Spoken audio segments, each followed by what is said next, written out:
ಮೈಸೂರಿನಲ್ಲಿ ಇರಲು ದರ್ಶನ್ಗೆ ಕೋರ್ಟ್ ಕೊಟ್ಟ ಅವಧಿ ಇಂದಿಗೆ ಅಂತ್ಯ. ಮತ್ತೆ ನ್ಯಾಯಾಲಯದ ಮೆಟ್ಟಿಲೇರ್ತಾರ ದರ್ಶನ್. ಕಾಡಿನಿಂದ ನಾಡಿಗೆ ಬಂದ ಆನೆ ಕಂಬದ ಮಧ್ಯೆ ಸಿಲುಕಿದ್ದು ಹೇಗೆ? ಎಲ್ಲವನ್ನ ನೋಡ್ತಾ ಹೋಗೋಣ ಕರ್ನಾಟಕ ಟಾಪ್ 20ಯಲ್ಲಿ.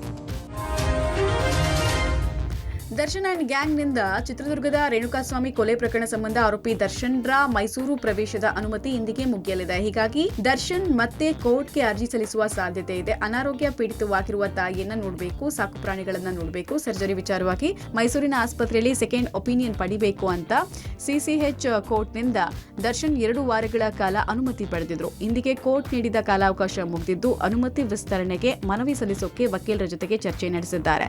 ನಾಳೆ ಇನ್ನೂ ಕೆಲ ವಾರಗಳ ಕಾಲ ಅನುಮತಿ ಕೋರೋದಕ್ಕೆ ಅರ್ಜಿ ಸಲ್ಲಿಸಲಿದ್ದು ಕೋರ್ಟ್ ಅವಕಾಶ ಕೊಟ್ಟರೆ ಮತ್ತಷ್ಟು ದಿನ ಮೈಸೂರಲ್ಲಿ ದರ್ಶನ್ ಇರಲಿದ್ದಾರೆ.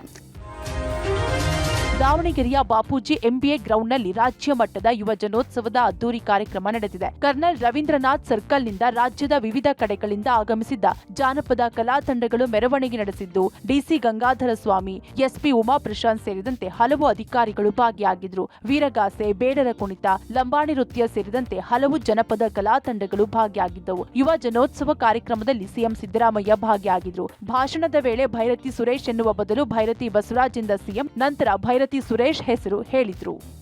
ನಾವು ಮೇ 20ನೇ ತಾರೀಕು ಅಧಿಕಾರಕ್ಕೆ ಬಂದು ಮೊದಲನೇ ಕ್ಯಾಬಿನೆಟ್ ನಲ್ಲೇ 5 ಗ್ಯಾರಂಟಿ ಯೋಜನೆಗಳನ್ನ ಅವನ್ನ ಜಾರಿ ಮಾಡ್ತೀವಿ ಅಂತಕ್ಕಂಥ ನಿರ್ಣಯವನ್ನ ಮಾಡಿದೋ.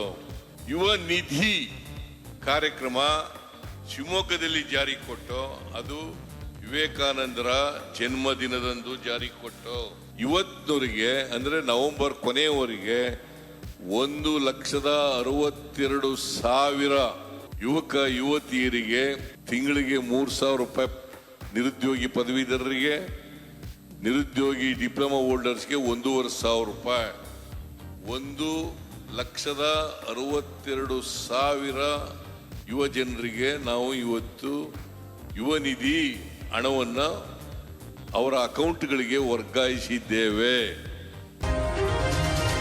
ಬೆಂಗಳೂರಿನ ಕುಮಾರಕೃಪಾ ರಸ್ತೆಯಲ್ಲಿ ಆಯೋಜಿಸಿರುವ ಚಿತ್ರಸಂತೆ ಲಕ್ಷಾಂತರ ಕಲಾಕೃತಿಗಳ ಪ್ರದರ್ಶನದ ಮೂಲಕ ಕಲಾವಿದರು, ಕಲಾಸಕ್ತರು, ಕಲಾ ರಸಿಕರನ್ನ ಕೈಬೀಸಿ ಕರೀತಾ ಇದೆ. 22ನೇ ಚಿತ್ರಸಂತೆಗೆ ಸಿಎಂ ಸಿದ್ದರಾಮಯ್ಯ ಚಾಲನೆ ಕೊಟ್ಟರು.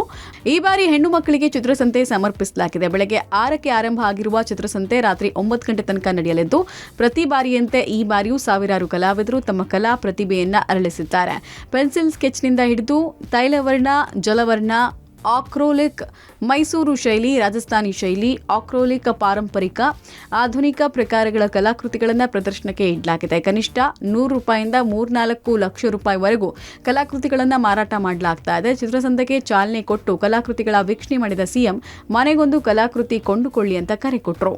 ಬೆಂಗಳೂರಿನ ನಾಗರಿಕರು, ಕರ್ನಾಟಕದ ನಾಗರಿಕರು ಎಲ್ಲರೂ ಕೂಡ ತಾವೆಲ್ಲ ನೋಡಿ ಸಂತೋಷಪಟ್ಟು ಮತ್ತೆ ಕೊಂಡುಕೊಂಡು ಕಲಾವಿದರಿಗೆ ಸಹಕಾರವನ್ನ, ಬೆಂಬಲವನ್ನ ಕೊಡಬೇಕು ಅಂತ ಹೇಳಿ ಮನೆಗೊಂದು ಕಲಾಕೃತಿ ಯಾತಕ್ಕಿಗೂ ಖರ್ಚು ಮಾಡ್ತೀವಿ. ನಾವು ಮನೆಯಲ್ಲಿ ಒಂದು ಕಲಾಕೃತಿ ಇದ್ರೆ ಕಲಾವಿದರಿಗೂ ಅನುಕೂಲ ಆಗ್ತದೆ, ಚಿತ್ರಸಂತೆ ಮಾಡೋದಕ್ಕೂ ಸಾರ್ಥಕ ಆಗ್ತದೆ. ಚಿತ್ರಕಲಾ ಮಹಾವಿದ್ಯಾಲಯದ ನಮ್ಮ ರಾಜರಾಜೇಶ್ವರಿ ನಗರದ ಕ್ಯಾಂಪಸ್ಸಿಗೆ ಕಟ್ಟಡವನ್ನು ಕಟ್ಟಲಿಕ್ಕೆ ಯಾರಿಗೂ ಖಾಸಗಿ ಕಂಪನಿಗಳಿಗೆ ಕೊಡದೇ ಇರುವಷ್ಟು ಮಟ್ಟಿಗೆ 20 ಕೋಟಿ ರೂಪಾಯಿಗಳನ್ನ ಒಂದೇ ಸರ್ತಿ ಅವರು ಬಜೆಟ್ನಲ್ಲಿ ಕೊಡೋದ್ರ ಮುಖಾಂತರ ನಮ್ಮ ಹೊಸ ಕ್ಯಾಂಪಸ್ನಲ್ಲಿ ಕಟ್ಟಡ ನಿರ್ಮಾಣ ಮಾಡಲಿಕ್ಕೆ ಸಹಾಯವನ್ನು ಮಾಡಿದ್ದಾರೆ.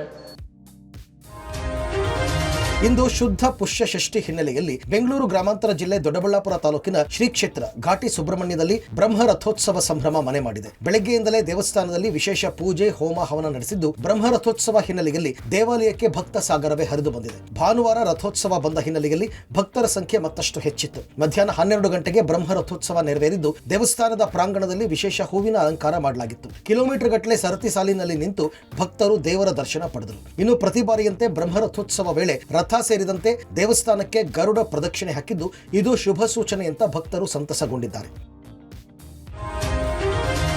ಕಳೆದ 3 ದಿನಗಳಿಂದ ಬೆಂಗಳೂರು ನಗರದಲ್ಲಿ ಚಳಿ ತೀವ್ರಗೊಂಡಿದ್ದು ಮೈ ಕೊರೆಯುವ ಚಳಿಗೆ ಜನ ನಡುಗ್ತಾ ಇದ್ದಾರೆ. ಮುಂದಿನ ವಾರ ತಾಪಮಾನ ಮತ್ತಷ್ಟು ಇಳಿಕೆಯಾಗಲಿದ್ದು ಚಳಿ ಇನ್ನಷ್ಟು ಹೆಚ್ಚಾಗಲಿದೆ. ಕನಿಷ್ಠ ತಾಪಮಾನ 10ರಿಂದ 12 ಡಿಗ್ರಿ ಸೆಲ್ಸಿಯಸ್ನಷ್ಟು ಇಳಿಕೆಯಾಗುವ ಸಾಧ್ಯತೆ ಇದೆ ಅಂತ ಭಾರತೀಯ ಹವಾಮಾನ ಇಲಾಖೆ ಮಾಹಿತಿ ಕೊಟ್ಟಿದೆ. ಉತ್ತರ ಭಾರತದಲ್ಲಿ ಶೀತ ಗಾಳಿ ಬೀಸ್ತಾ ಇರೋ ಹಿನ್ನೆಲೆಯಲ್ಲಿ ನಗರದಲ್ಲಿ ತಾಪಮಾನ ಸಾಕಷ್ಟು ತಗ್ಗಲಿದೆ ಅಂತ ಹವಾಮಾನ ಇಲಾಖೆ ಹೇಳಿದೆ. ಬೆಂಗಳೂರು ಮತ್ತು ಸುತ್ತಮುತ್ತಲಿನ ಪ್ರದೇಶದಲ್ಲಿ ನಸುಕಿನ ವೇಳೆ ಹೆಚ್ಚಿನ ಮಂಜು ಬೀಳುವ ಸಾಧ್ಯತೆ ಇದೆ. ಬೆಂಗಳೂರು ಮಾತ್ರ ಅಲ್ಲದೆ ಬೀದರ್, ಕಲಬುರಗಿ, ಯಾದಗಿರಿ ಹಾಗೂ ರಾಯಚೂರು ಜಿಲ್ಲೆಗಳಲ್ಲಿ ಕನಿಷ್ಠ ತಾಪಮಾನ ಸರಾಸರಿ 12 ಡಿಗ್ರಿ ಸೆಲ್ಸಿಯಸ್ಗೆ ಇಳಿಕೆಯಾಗಲಿದೆ.